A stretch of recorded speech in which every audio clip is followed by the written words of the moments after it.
The kitchen was silent at 3 a.m. Only the hum of the fridge broke the darkness, and the soft chop of a knife echoed through the empty room. He had come to inspect his staff, expecting fatigue, mistakes, maybe excuses, but not this. A young black chef, barely more than a boy, moved with precision, slicing vegetables as if each cut mattered more than his own sleep. There was something in his eyes, quiet, focused, almost haunted. Why was he here alone, long after the world had gone to bed? The boss had assumed college was the path, the right path, the safe path.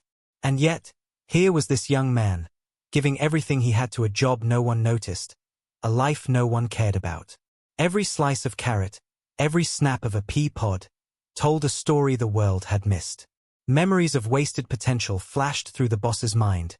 Dreams abandoned, doors closed before they were even opened. Could this young man's struggle reveal something the textbooks never taught?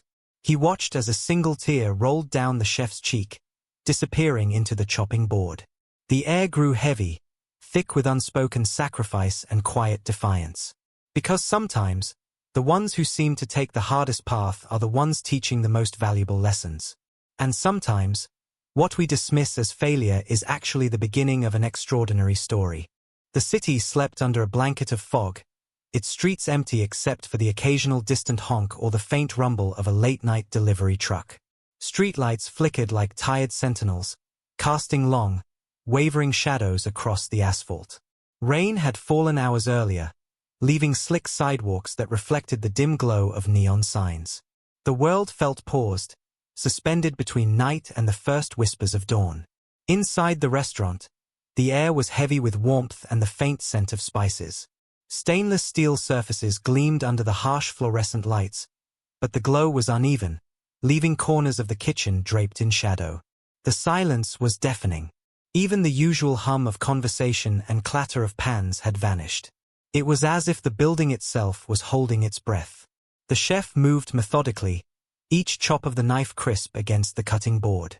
Steam curled lazily from pots on the stove, curling into the dim light like smoke signals of a hidden life. Outside, a soft drizzle began again, tapping lightly against the windows, adding a subtle rhythm to the scene. The rain sounded almost like whispers, secrets slipping through the night. A clock on the wall ticked methodically, counting down hours that most would never witness. Every second stretched, amplifying the stillness, highlighting the solitude. The boss, standing in the doorway unnoticed, felt the weight of the space pressing down. A mixture of admiration, unease, and unspoken tension. There was a quiet dignity in the kitchen, an unacknowledged struggle etched into every surface. The worn edges of the cutting boards, the faint scuff marks on the floor, the faint stains of meals prepared and devoured long ago. It spoke of commitment, of sacrifices made quietly and without recognition. Outside, the city waited for morning. Inside, the young chef labored on, the silence around him amplifying both his effort and the invisible walls that had kept him from the life he might have had. Every sound, the knife, the bubbling pot, the tap of rain, felt like part of a larger story, one that was about to reveal itself. Because sometimes, before the storm of revelation, there is only stillness, and in that stillness, the truth waits patiently. The young chef's hands moved with a precision that seemed almost mechanical. Each slice, each chop, was deliberate, purposeful, and fluid, as if the knife was an extension of his own resolve. Sweat gleamed on his forehead under the harsh fluorescent lights, but his expression remained calm, controlled, focused. His eyes, sharp and attentive, scanned every vegetable, every pan, every simmering pot, measuring and adjusting with quiet authority. There was no hesitation, no wasted motion, only a rhythm born of necessity and relentless discipline. He was tall, lean, and wiry, with a presence that drew attention despite the quiet of the kitchen. His uniform was neat but worn at the edges. The sleeves rolled up, revealing forearms lined with faint scars and scratches, each a silent testament to long nights, hard labor, and lessons learned the hard way. Occasionally, he would pause, letting the knife rest on the board, staring at a chopping pattern as if seeing more than just food. There was thought, weight, history in every movement. The boss lingered at the doorway, silent and cautious. He was older, a man whose authority was visible in every line of his face and every crease of his tailored suit. His presence carried expectation and judgment, a subtle tension that filled the room more heavily than the humid air. He had seen talent before, but what he saw here was different. Disciplined, unpolished, raw, and fiercely intelligent. The kind of talent that demanded recognition but resisted being molded into someone else's vision.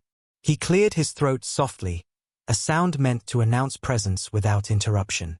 The chef's hands paused for a heartbeat. Then, without looking up, he continued chopping, faster, sharper.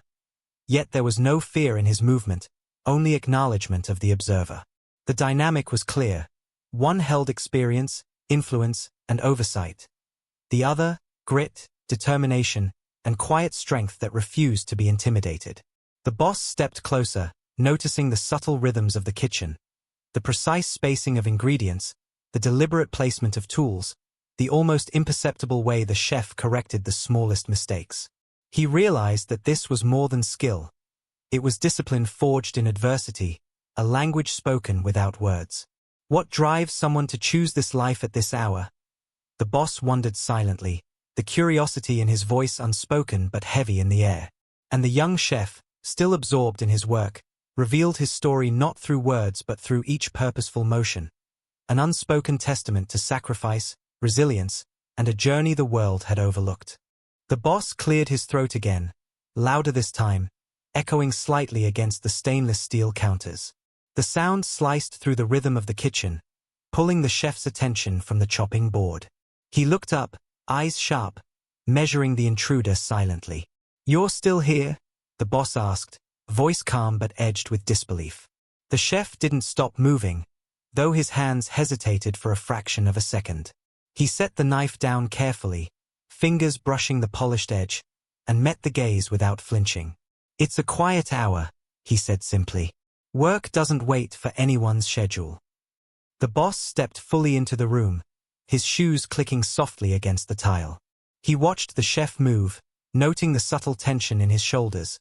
The way his stance was both relaxed and defensive. "I'm not questioning your dedication," he said slowly. "I'm questioning why you didn't follow the path everyone expects. College, career, stability." The chef's jaw tightened. He picked up the knife again, cutting a carrot with precise, controlled motions. "Not everyone has the luxury to choose," he said, voice low but firm. Each word landed like a controlled strike, measured, deliberate. The boss leaned against a counter, arms crossed. He wanted to understand, but he also felt frustration bubbling beneath the surface. "And yet here you are, giving your life to a kitchen most would consider menial," he said. "Does it ever feel wasted?" A flicker of something, anger, maybe defiance, crossed the chef's face, quickly replaced by calm. "Wasted?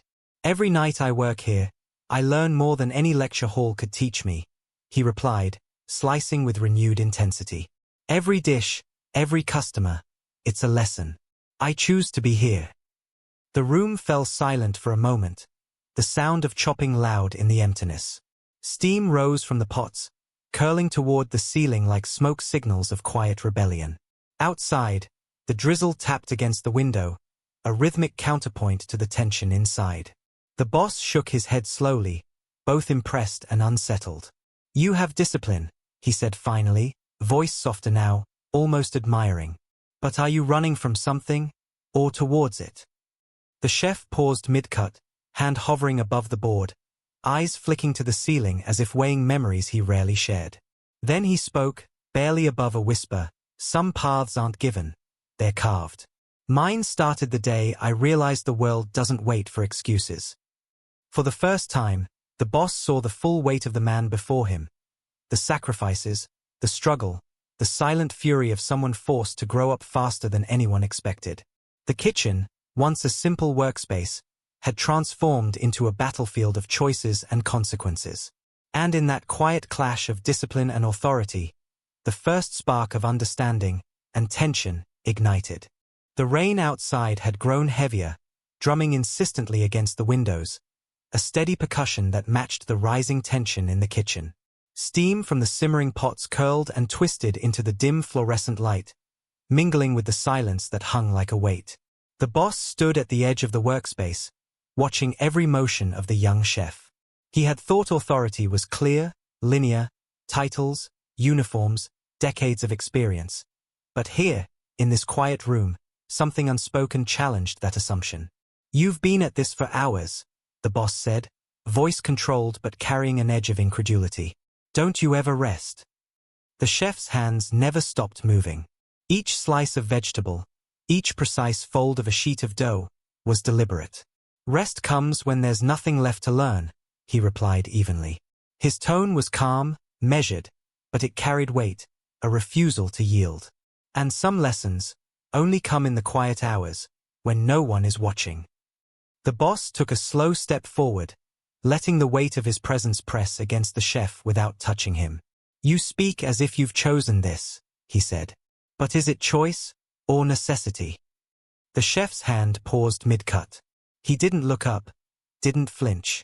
Instead, he let the knife hover above the board, his movements deliberate. "Choice is knowing what's at stake and doing it anyway," he said. "I didn't have the option to waste my life chasing a diploma someone else said I needed. I took what was real. I took responsibility for myself." A flicker of surprise crossed the boss's face. He had expected defiance, perhaps even fear, but not this quiet assertion of integrity.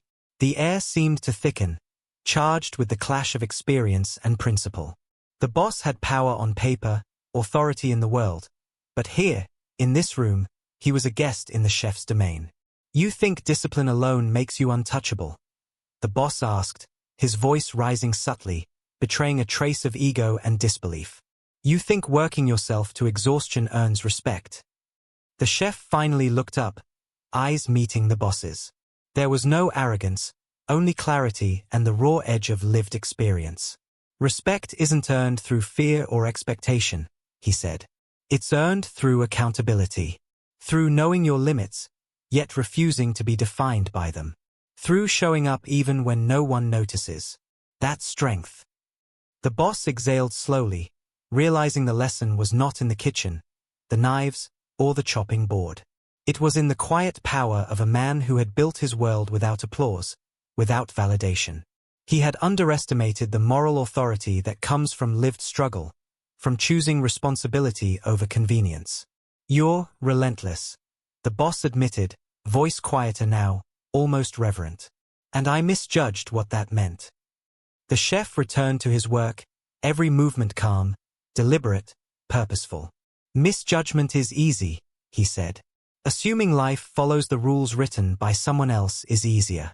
But real understanding, real power, comes when you face the consequences of choices no one else witnesses." For a moment, the boss simply watched, feeling the weight of his own ego dissolve against the quiet force of integrity before him. Authority could demand obedience, yes, but it could not create respect. And in this kitchen, the balance of power had shifted, not with a yell, not with a confrontation, but with the simple, undeniable force of self-discipline and truth. The rain softened outside. Steam rose from the pots in gentle tendrils. The knives continued their rhythmic dance, chopping, slicing, shaping sustenance with care. And in that ordinary, silent act, the extraordinary had unfolded. The boss had learned humility. The young chef, unrecognized by the world outside, had revealed the highest measure of strength. Sometimes power isn't shouted. It isn't written on a title or a uniform. It's lived quietly, consistently, without witness.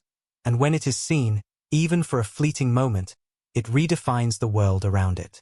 By the time the first light of dawn touched the windows, the boss had changed.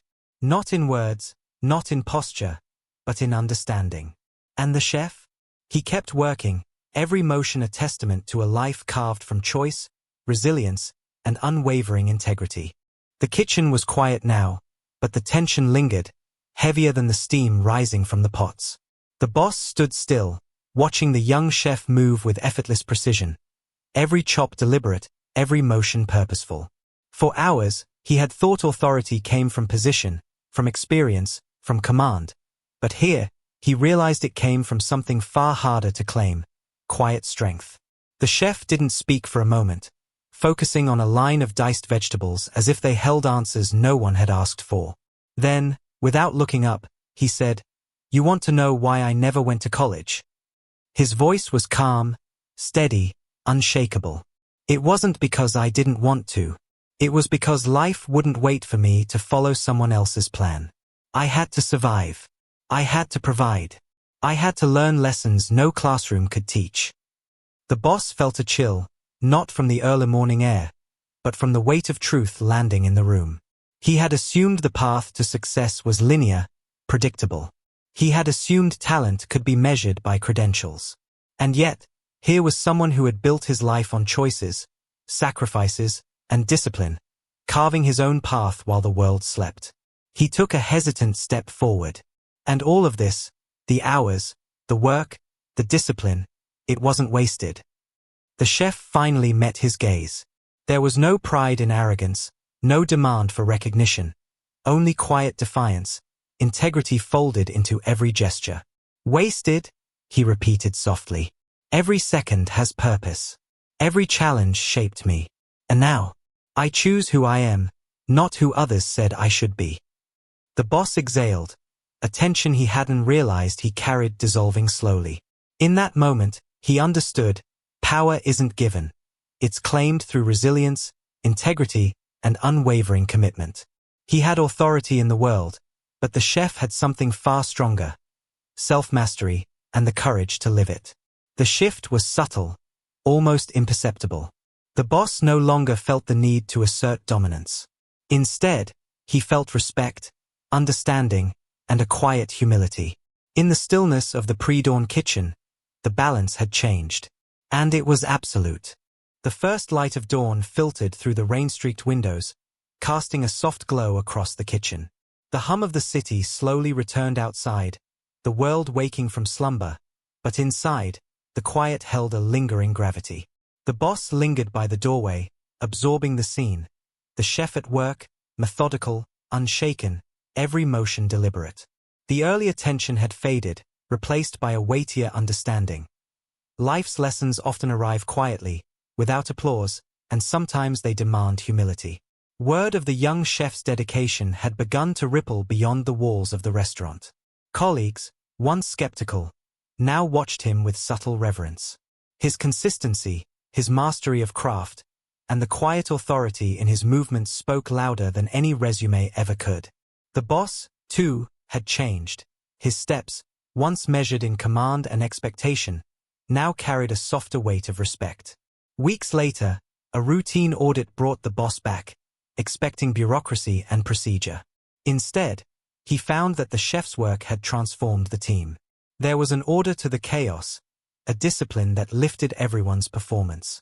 The chef moved among them, correcting mistakes with patience, guiding without scolding, leading without dominating. It was authority redefined, earned through action, not title. One evening, as the kitchen emptied and the last orders were cleared, the boss approached. "I've underestimated you," he said quietly, almost as if confessing. "Not your skill, but your strength. The way you've carried yourself, it's extraordinary." The chef paused, knife in hand, and smiled faintly. "Strength isn't about recognition," he replied softly. "It's about choices. Every night I choose to be here, to learn, to grow. The world doesn't always see it, but that doesn't make it any less real." The boss nodded, understanding settling in like a quiet tide. No accolades were needed. No confrontation required. The victory was subtle but absolute. The chef's life, his discipline, and his self-determination had spoken louder than any external validation ever could. Outside, the rain had stopped. The city glimmered wet and reflective, indifferent yet alive. Inside, the kitchen pulsed with a calm rhythm, the sound of knives, pots, and quiet laughter. The boss realized that true leadership wasn't in asserting power over someone else. It was in recognizing it where it existed, in moments of quiet resilience and integrity. And the chef? He continued, as he always had, carving vegetables, shaping meals, and quietly shaping his own destiny. No one had applauded him yet, but he didn't need it. In the end, the world would witness him in its own time. He had already won. Because sometimes, victory isn't loud. It's lived, proven in discipline, integrity, and the courage to walk your path when no one is watching. True strength isn't measured in titles, degrees, or accolades. It's measured in quiet moments, when no one is watching, when the world expects you to falter, and when every choice feels heavier than the last. The young chef didn't need validation to prove his worth. He needed discipline, courage, and the integrity to keep moving forward, even in the face of doubt. Authority can command attention, but it cannot command respect. Respect is earned in silence, in perseverance, in the willingness to face life's hardships without complaint or compromise. The boss learned this the hard way. Power on paper is temporary, but self-mastery endures. Life often hides its lessons in late nights, empty kitchens, and paths others deem insignificant. Those who embrace their struggle, who claim their choices and refuse to yield, become the ones who shape not only their own destiny but the world around them. Because sometimes, the people who appear unnoticed, underestimated, or overlooked are quietly carrying the weight of lessons we all need to learn. Discipline and integrity in the shadows illuminate the brightest truths in life.